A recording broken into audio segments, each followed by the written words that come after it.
इसी तरह ये देखिए हम स्टेप के साथ स्टेप मिलाते हुए इसको कट कर रहे हैं।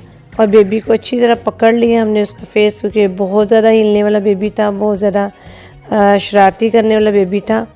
तो ये चीज़ इसलिए होती है कि आपको बेबी को सीज़र ना लग जाए और एक दफ़ा ही जो आप कट कर रहे हो अच्छा सा हमारा कट हो जाए। और बेबी हैप्पी भी बहुत ज़्यादा है हमारा।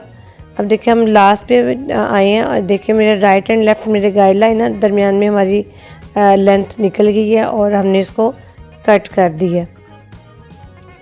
ये हमारा टोटल कट हो गया। अब हम इसको देखेंगे कि हमारा इक्वल कट हुआ कि नहीं हुआ।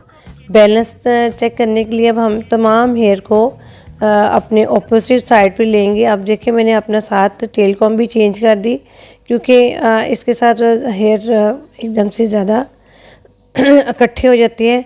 तो इस खुली कॉम के साथ जो होता है कि आप इजी